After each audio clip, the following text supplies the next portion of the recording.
Último órgano de lo que sería el sistema reproductor masculino. Tenemos el pene. El pene entonces está compuesto por 3 columnas de tejido eréctil, encerrada cada una en un tejido conectivo denso fibroso llamado túnica albugínea, igual que en el testículo. Hay 2 columnas de tejido eréctil que se llaman el cuerpo cavernoso. ¿Listo? Esta túnica está interrumpida y se comunican los 2 tejidos. ¿Qué quiere decir? Que esas 2 columnas están casi pegadas. Y va a haber una pequeña interrupción en cierto punto. A esas 2 columnas, entonces, hay lo que se llama cuerpo cavernoso. ¿Listo?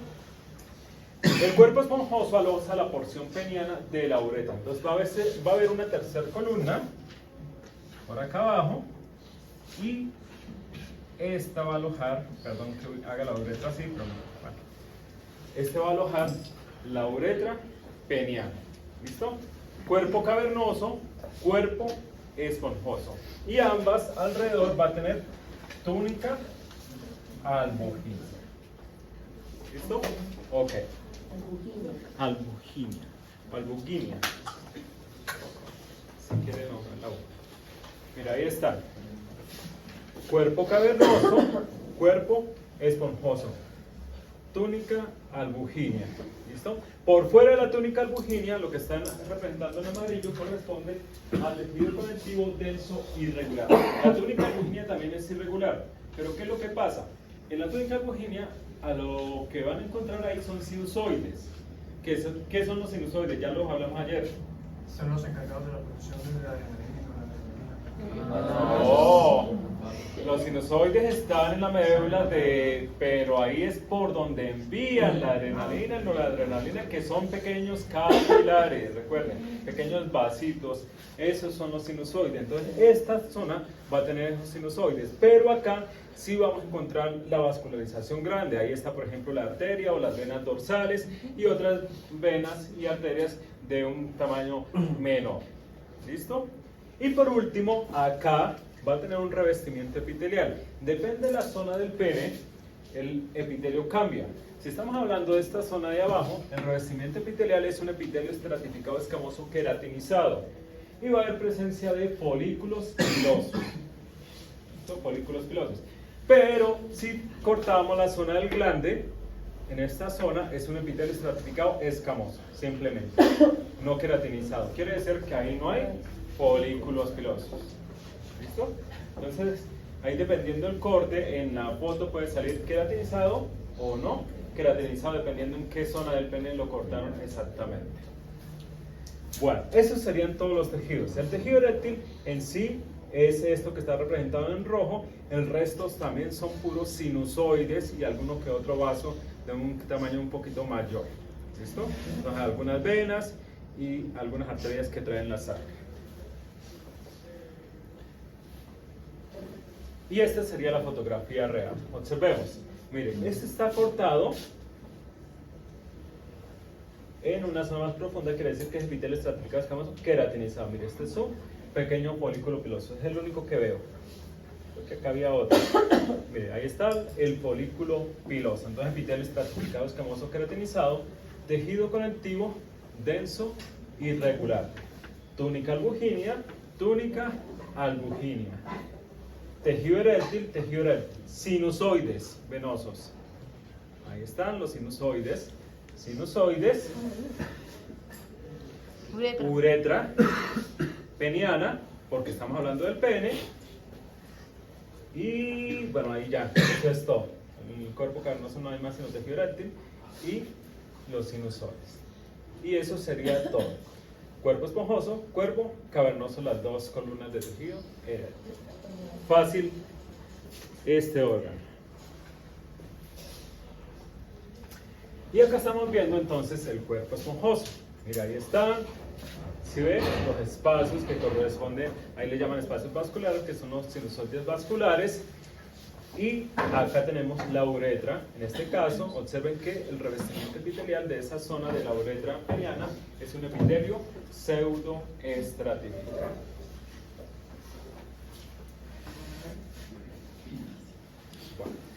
Todos los tejidos eréctiles del pene están constituidos por unos espacios vasculares laberínticos e irregulares revestidos por un endotelio, que se encuentran delimitados por trabéculas de tejido conectivo dotadas de miocitos lisos.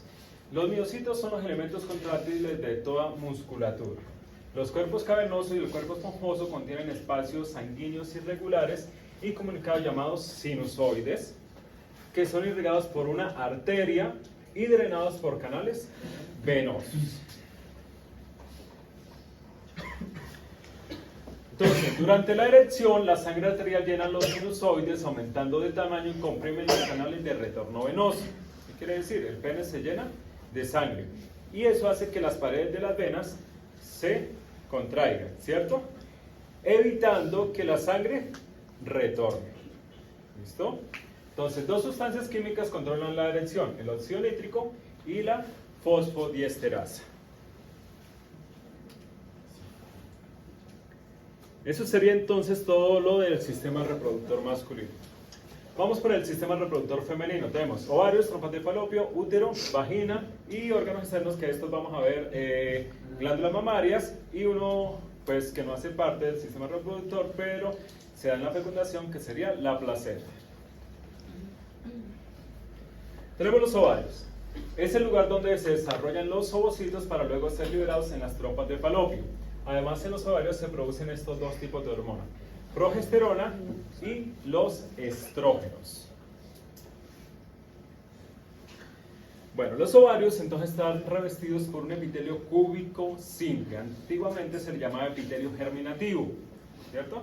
Porque se creía que de ahí nacían los folículos ováricos. Bueno, ahí está, debajo del epitelio vamos a ver dos regiones, que va a ser la corteza y la médula. La corteza entonces es donde van a estar todos los folículos ováricos. Inicialmente pues las mujeres van a tener un folículo que se llama folículo primordial, que ya saben que nacen con un número determinado de estos folículos y se van activando después de la pubertad periódicamente, ¿cierto? Mensualmente. Y tenemos la médula, situada en el centro del ovario, y contiene el tejido conectivo laxo, tejido conectivo denso irregular que no está escrito ahí, vasos sanguíneos, vasos linfáticos y nervios. Se me olvidó decir, en la corteza también hay un tejido conectivo laxo, pero a este le llaman estroma, que es donde están los folículos ováricos. Estroma. Estroma. Sí, señor. ¿Listo? Bueno, acá tenemos entonces la producción de gametos, que sería la gametogénesis, y la producción de esteroides, que serían los estrógenos y los progestágenos. Tenemos la hormona gonadotropínica, que ya la habíamos hablado anteriormente.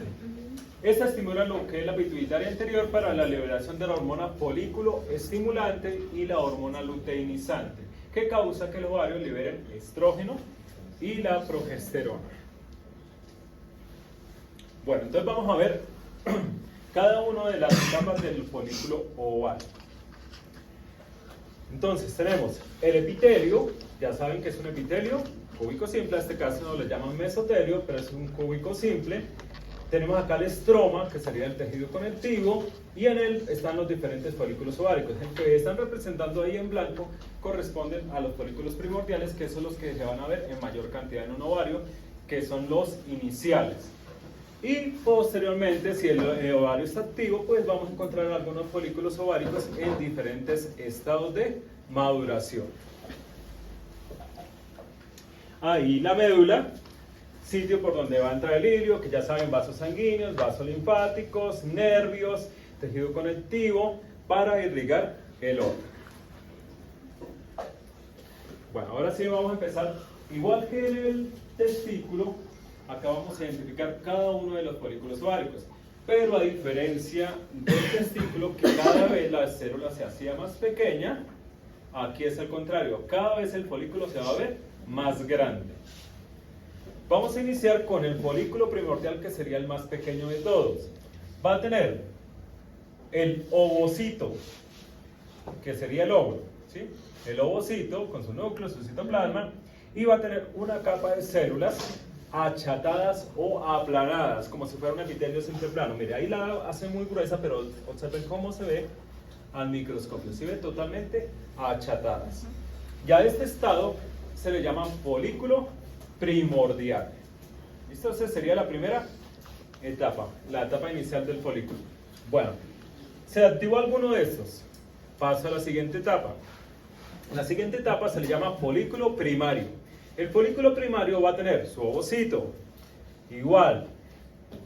A veces se alcanza a ver el inicio de lo que sería la zona pelúcida, que es esta zona que están representando ahí en rojo, que está compuesta por glucoproteínas, pero lo más importante para identificarlo es la capa que anteriormente era aplanada, ahora se ve circular.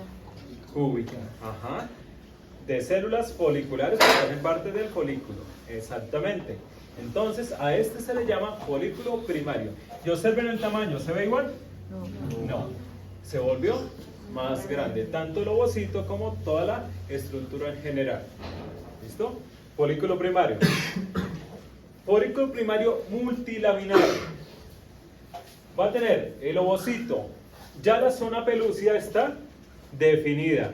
Si ve, acá estaba solamente iniciando, casi ni se veía la presencia. Ahora observen, después del ovocito, que se ve ahí una capa de color rojo, ¿cierto? Y ahora, en vez de ser una sola capa de células foliculares, observa varias capas de células foliculares. Por eso se le llama multilaminar o de múltiples capas. Y inicia una nueva capa, mírenla acá, hasta acá, no sé si la alcanzan a apreciar, mírenla acá también se ve. Esa capa es el inicio de otra zona que se le llama la teca, específicamente la teca interna. Sí, porque va a haber en la siguiente etapa otra teca que se le llama la teca externa. ¿Listo? Entonces, folículo primario multilaminar. Ahí están las diferentes glucoproteínas que se producen acá. Folículo secundario. El folículo secundario va a ser mucho más grande que el primario multilaminar. Observe, ovocito, aunque este lo colocaron, a veces se ve más central. Ovocito, zona pelúcida. La sigue conservando. Varias capas de células foliculares, pero ahora entre las capas de células foliculares que ven ahí, espacios, exactamente. Eso es una clave para identificar el folículo secundario. Debe haber espacios, pero no uno solo, sino puede ser varios espacios o uno, pero que haya todavía bastantes células foliculares alrededor. Ténganlo en cuenta. Teca interna y se creó una nueva capa que se llama la teca externa. Último etapa de la maduración del ovocito, folículo de Graaf. Se llama así, ya no es terciario, sino folículo de Graaf. Doble A y F al final. Me parece como una L, pero es una F. Porque sí, parece una L. Entonces, este folículo, observen las capas de células foliculares. ¿Qué les pasó? Sí, pero ¿qué les pasó? Se fueron a la periferia. Se retiraron. No, mire, que acá siguen haciendo, mire, se acumularon en esta zona. A esta zona se le llama cúmulo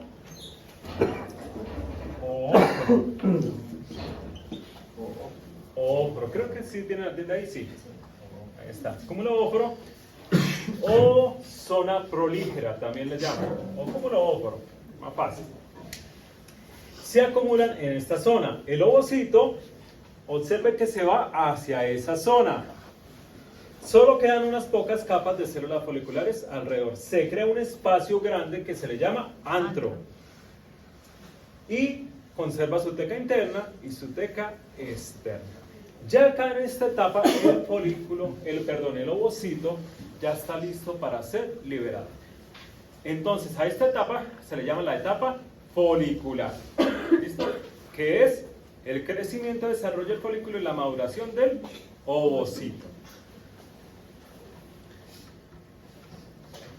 Fase ovulatoria sería la siguiente etapa. ¿Qué quiere decir? Después de esa fase ya va a haber ruptura y liberación del ovocito. Entonces el gameto liberado entra en la trompa uterina del oviducto que está pegado al ovario. Unas pocas horas antes de la ovulación, la capa de células foliculares de la teca interna comienza su transformación a cuerpo lúteo.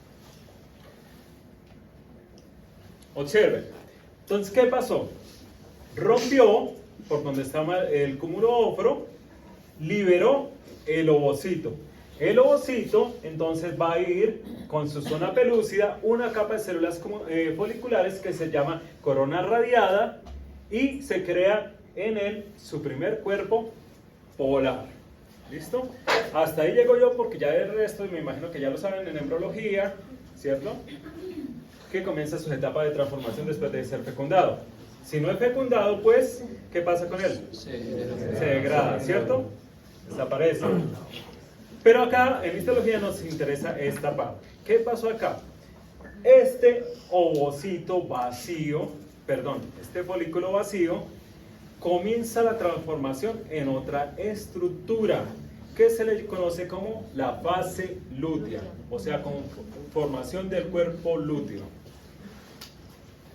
En la fase lútea, entonces, la ruptura de la membrana basal folicular y liberación del ovocito, que fue la primera etapa para hacer esta fase. ¿Listo?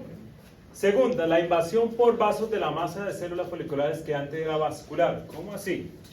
Si los vasos sanguíneos que estaban acá en la teca interna empiezan a formar nuevos vasos y irrigan todo el interior del folículo, que quedó vacío. Entonces la sangre fluye al espacio antral previo y se coagula formando un cuerpo hemorrágico transitorio.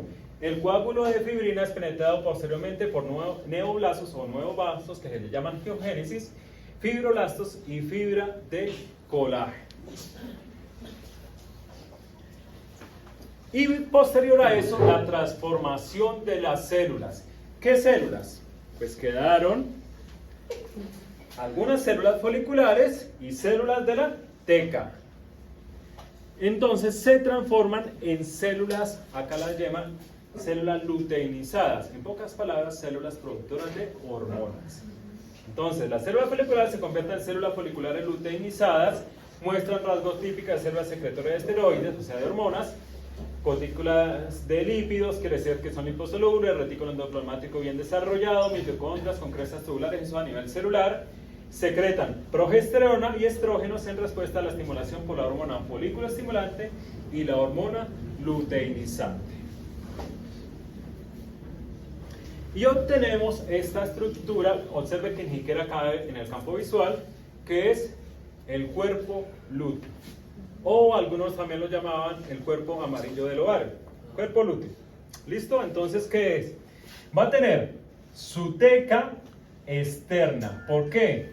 ¿Qué pasó con la teca interna? Se transformó las células de la teca interna en células luteinizadas. Entonces, ¿dónde estarían? Son estas pequeñitas aquí. Estas son células de la teca luteinizadas. ¿Y qué pasó con las foliculares? Son las grandotas, que tienen núcleo pequeño y miren el citoplasma tan abundante.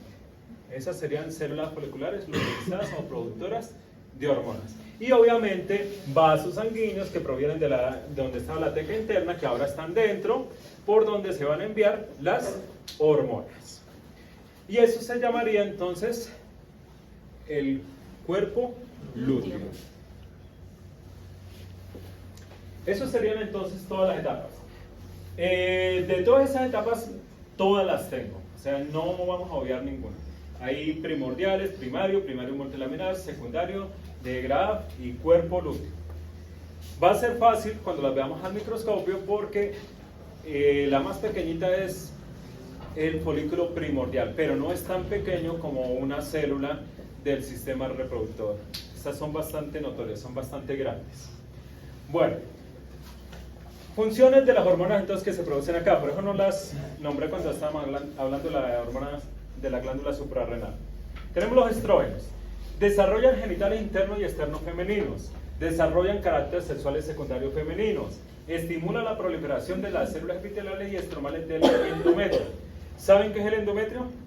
¿Qué es? Es la que almacena sangre para darle a almacena sangre. Pues no, o sea, es donde se acumulan, si no estoy mal, los nutrientes por si hay la es donde el óvulo se fecundación. implanta y ese cuerpo lúteo se Ajá, genera. pero en histología, si lo estamos hablando en histología, ¿qué sonajería?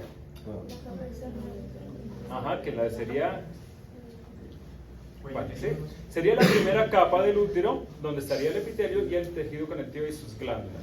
Eso sería el endometrio en el útero. En pocas palabras, sería como la mucosa del útero, que sería el epitelio, el tejido conectivo y las glándulas uterinas, que son las que estarían en esa zona.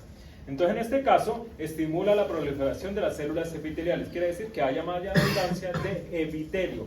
¿Y por qué más abundancia de epitelio? ¿Saben el por qué? Porque implante no. Porque el epitelio se expande. Exactamente. Crece en tamaño. Y al crecer, pues va a tener más área de superficie. Entonces, es para suplir esa necesidad. ¿Listo? Estimula la secreción de mucosa de las glándulas endocervicales para que secreten y estén preparadas. Estimula la hipertrofia de las células ciliares del epitelio tubario, aumentando el movimiento ciliar. Hace que en las trompas de falopio, en el trompas de falopio hay dos tipos de células, unas ciliadas y otras secretoras. En este caso, los estrógenos estimulan específicamente a las ciliadas. ¿Para qué? Para que el movimiento de los cilios, ¿para qué movimiento de los cilios? Para cuando pase el óvulo, sea transportado. Estimula la proliferación del epitelio ductal de la mama. ¿Qué quiere decir? Hace que en las glándulas mamarias la cantidad de conductos aumenten de tamaño y de cantidad. Progesterona. Estimula la secreción de las células epiteliales de las glándulas endometriales. ¿Qué quiere decir? Hace que en el endometrio, ahora sí, el anterior, ¿qué era lo que hacía progesterona? Aumentar la cantidad de epitelio. Acá hace que las glándulas secreten y lubriquen. De estrógeno y testosterona. Perdón, lo dije al revés, sí. En los estrógenos, la progesterona se contrae. Ustedes lo están leyendo igual. Perdón ahí. Estimula la hipertrofia de las células secretoras del epitelio tubario. A diferencia del estrógeno, acá lo que va a hacer ya no es para el movimiento de los cilios, sino en la otra célula que están en las trompas uterinas, que son las secretoras, hace que éstas secreten. ¿Para qué? Esas tienen una función que ahorita la vamos a ver, que es nutrir el óvulo hasta su etapa de mórula. Estimula la proliferación del epitelio alveolar de la mama. Los estrógenos que dije que eran, hablando de las glándulas mamarias, aumentar la cantidad de ¿qué? Conductos, no de leche, no invente. La cantidad de conductos, tamaño y cantidad, ¿cierto? Acá lo que hace la progesterona es hacer proliferación de las glándulas, que ahora sí, que son las que producen la leche. Sí, porque ¿para qué tantos conductos y no hay suficiente cantidad de glándulas secretoras? ¿Listo? Y también la producción de relaxina, que relaja los ligamentos pelvianos, disminuye la motilidad del miometrio. El miometrio en el útero es la capa muscular, que es la capa media, para permitir la progresión del embarazo. Bueno, ya saliendo de ovarios, ya terminamos. Esto es súper rápido. Trompas uterinas. Son órganos pares en forma de tubo que se extienden bilateralmente desde el útero hasta los ovarios. Transportan el óvulo a través del epitelio ciliado, promueven un ambiente necesario para la fecundación y desarrollo inicial del cigoto hasta su etapa en mórula por el otro tipo de células que son las secretoras. Este se divide en dos partes, infundíbulo y ampolla. Pero afortunadamente es para ustedes, solamente tengo placas de infundíbulo, que es la más fácil. Entonces el cemento tubárico en forma de embudo, ¿qué quiere decir? Lo van a ver de esta forma, redondeado. El corte histológico, que está junto al ovario, tiene prolongaciones largas llamadas fimbrías, y la ampolla, que es el cemento más largo, sitio donde se produce la fecundación, que es la que se une con el útero. Bueno, este es el que van a ver ustedes, que sería la parte del infundíbulo. Todo el infundíbulo tiene estas prolongaciones, y esas prolongaciones se le llaman fimbrías o fimbrías. Y estas van a tener el revestimiento epitelial este tipo de células, las células ciliadas, que serían estas más delgaditas, y las células secretoras, que miren, se identifican porque se ven más gorditas. Exactamente. Pero ambas son de epitelio cilíndrico simple, sino que están especializadas, una secretora y una ciliada. Ahí está. Así sería morfológicamente y así sería a nivel histológico como se veía el infundíbulo. ¿Sí ve? Fácil identificar. Ahí están las fimbrias o fimbrías. Acá tenemos el revestimiento epitelial, que sería el epitelio cilíndrico simple con los dos tipos de célula. En medio de este va a haber tejido conectivo laxo. ¿Listo? Posteriormente va a haber anillo de músculo liso. Y por último, adventicia, tejido conectivo, denso irregular vascularizado y epitelio simple plano. ¿Repito o ya? Listo. Lanza la mitad. Laxo después del epitelio, anillo y la adventicia de tejido conectivo, denso irregular vascularizado y epitelio simple plano. Siguiente órgano, útero. El útero entonces tiene tres capas: endometrio, miometrio y perimetrio. Endometrio, que sería la zona de la mucosa, pero se le llama endometrio, está compuesto por epitelio cilíndrico simple, tejido conectivo laxo, que se le llama estroma, igual que en el ovario. Es bastante granulado, o sea, tiene muchísimas células. Y las glándulas uterinas, que son unas glándulas de tipo tubular. ¿Listo? Esos serían los componentes. Miometrio sería la capa media, compuesta simplemente por músculo liso, circular y longitudinal. ¿Cierto? Entonces iría circular interna y longitudinal externa. Pero observen que el miometrio es una capa bastante gruesa. ¿Por qué es tan gruesa? Porque tiene que soportar el peso del embrión. Y tenemos por último el perimetrio. El perimetrio es una serosa, no adventicia, serosa, porque vea el tamaño. ¿Sí? Pequeñito. Chiquito. Tejido conectivo, denso irregular y epitelio simple plano. Esta es la placa que ustedes van a ver. Esta es de mis placas. Bueno, acá tenemos endometrio, diría de acá hasta acá. Acá estaría el epitelio cilíndrico, esto es laxo, ahí está de lejos, no se alcanza a observar que está muy granulado, creo que la siguiente fotografía está de cerca. Y las glándulas tubulares. Las glándulas tubulares en el útero son rectas, como la que están viendo, o contorneadas. Se pueden ver de las dos formas, o a veces hay simplemente rectas, o a veces hay simplemente contorneadas, o pueden estar mezcladas. Eso depende de la sección del útero que se haya cortado. ¿Listo? Pero están así, rectas y contorneadas. ¿Listo? Y tenemos el miometrio, y ahí están las dos capas. Creo que por acá está el corte, sí. Ahí está el tejido conectivo que la subdivide. La circular y la longitudinal. Y por último, vea la serosa. Una cosita de nada. ¿Está saliendo sangre? No.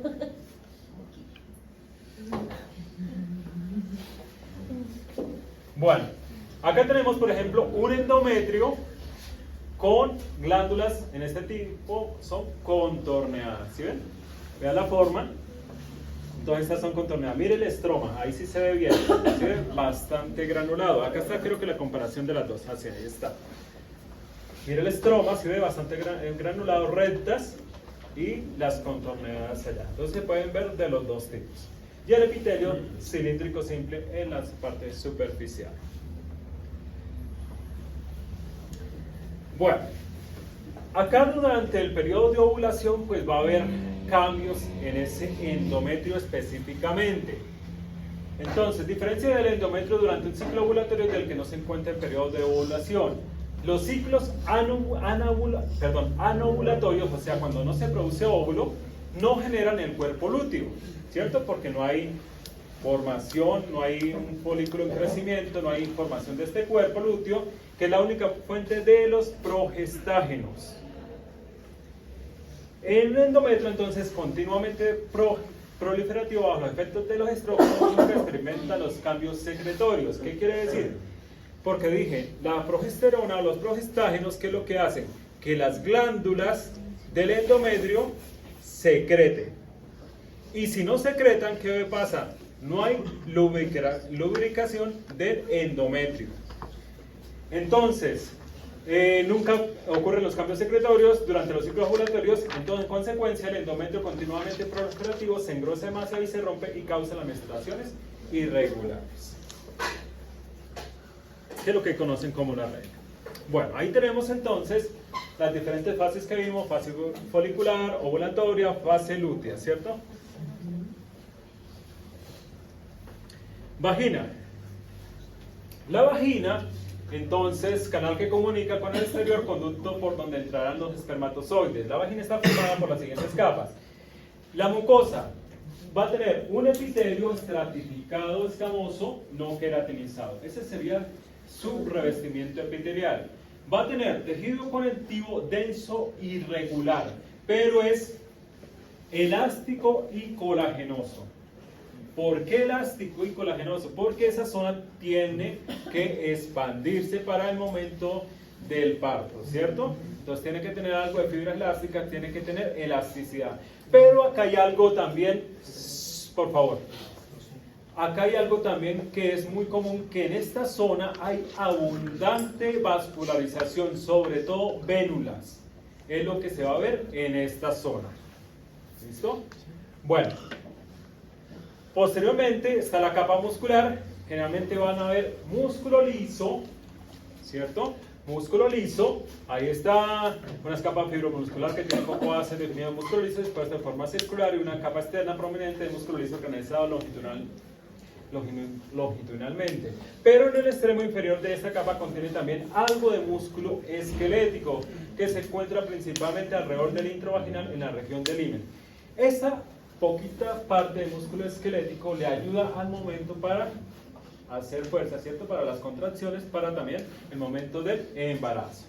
Y por último tenemos la adventicia, la misma de siempre: tejido conectivo, denso y regular, colagenoso, en este caso también con fibras elásticas, pero esta tiene otro elemento que no lo tienen las otras adventicias, que son elementos ganglionales.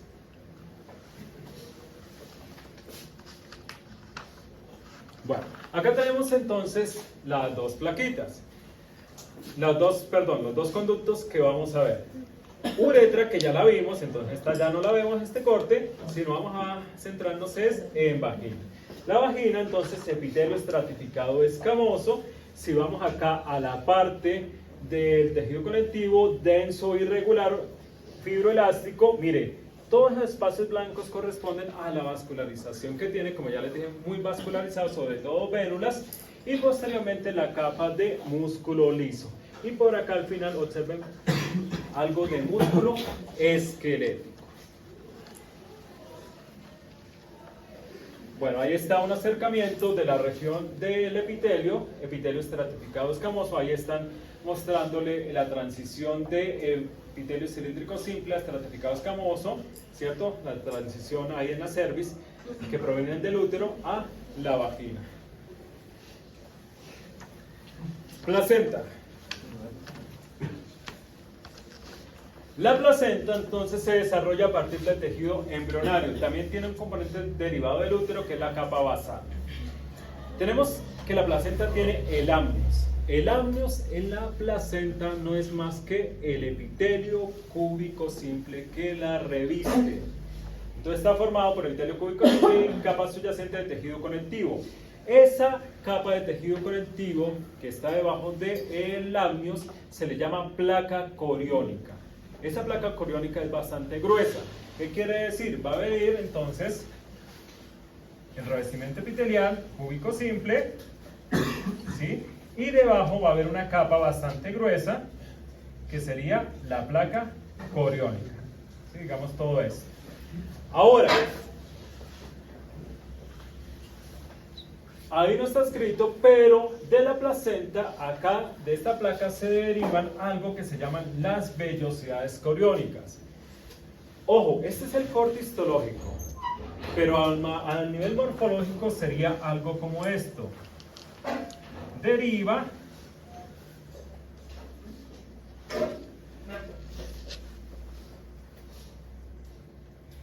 y es una estructura de esas vellosidades coriónicas, una estructura ramificada con muchos espacios entre ellas, ¿cierto? Eso es característico. Por eso cuando se hace el corte histológico, como esto es ramificado, se ven secciones de diferentes tamaños. Y todas esas secciones son las vellosidades coriónicas. Y esto son los mismos espacios que dejan entre las mismas vellosidades. Esas vellosidades coriónicas son muy vascularizadas. Entonces vamos a encontrar mucho vaso sanguíneo. Ahí están, vasos sanguíneos, ¿cierto? Bebé. Vasos sanguíneos. Y va a tener lo que serían estas células que están acá o dentro, que son productoras también de algunas hormonas. Entonces, bueno, antes de pasar a la siguiente. Amnios, capa coriónica, ¿cierto? Vellosidades coriónicas.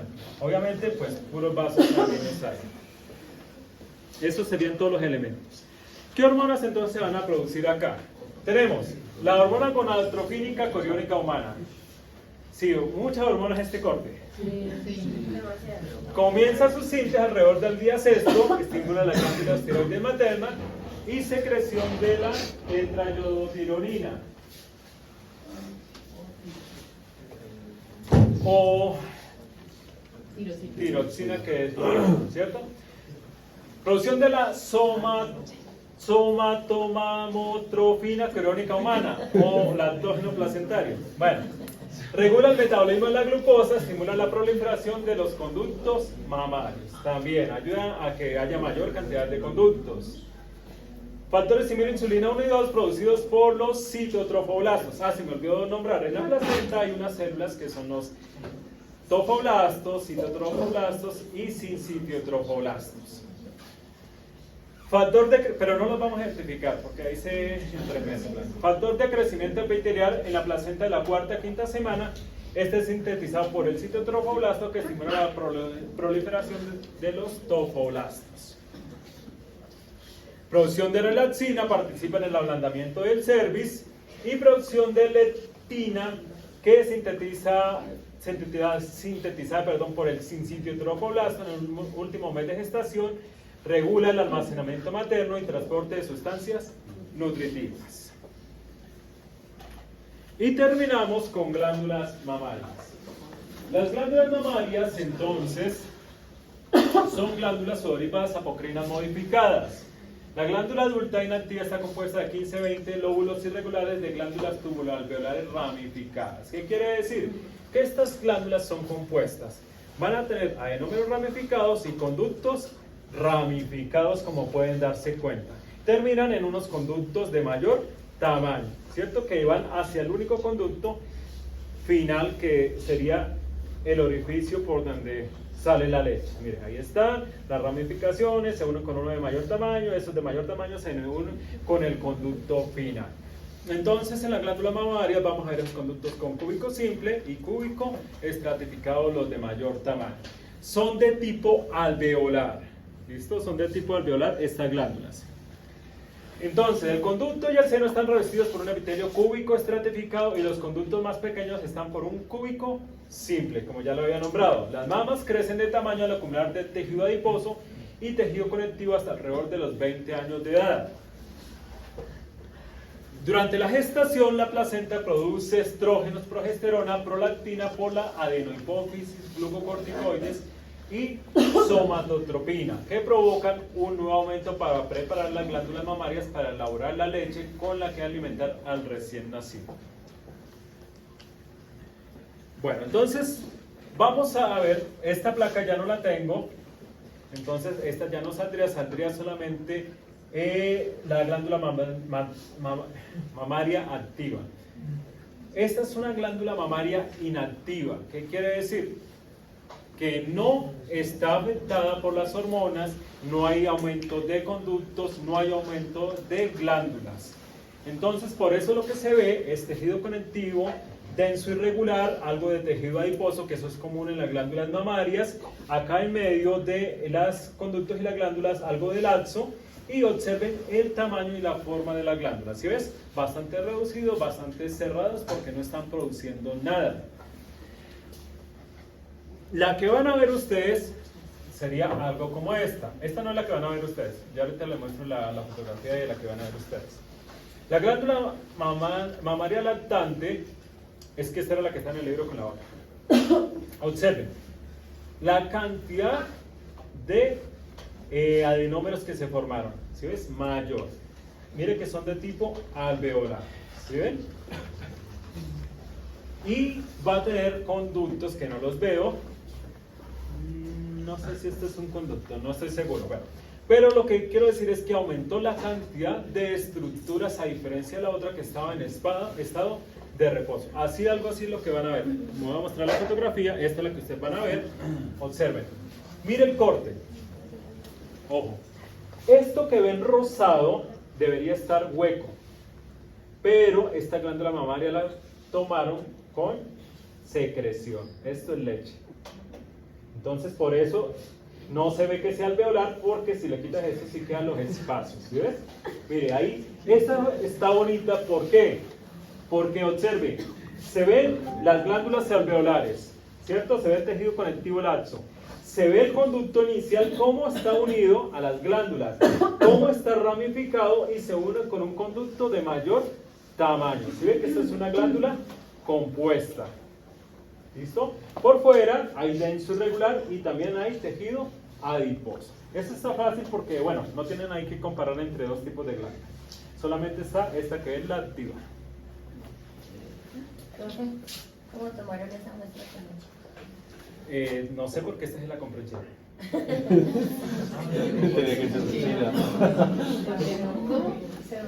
De pronto es animal y no es humano.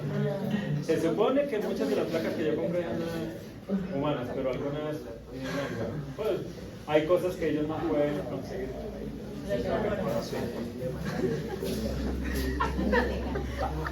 Bueno, depende, mejor así daría todavía más miedo después. Sí, de China, hay más de Súper legal.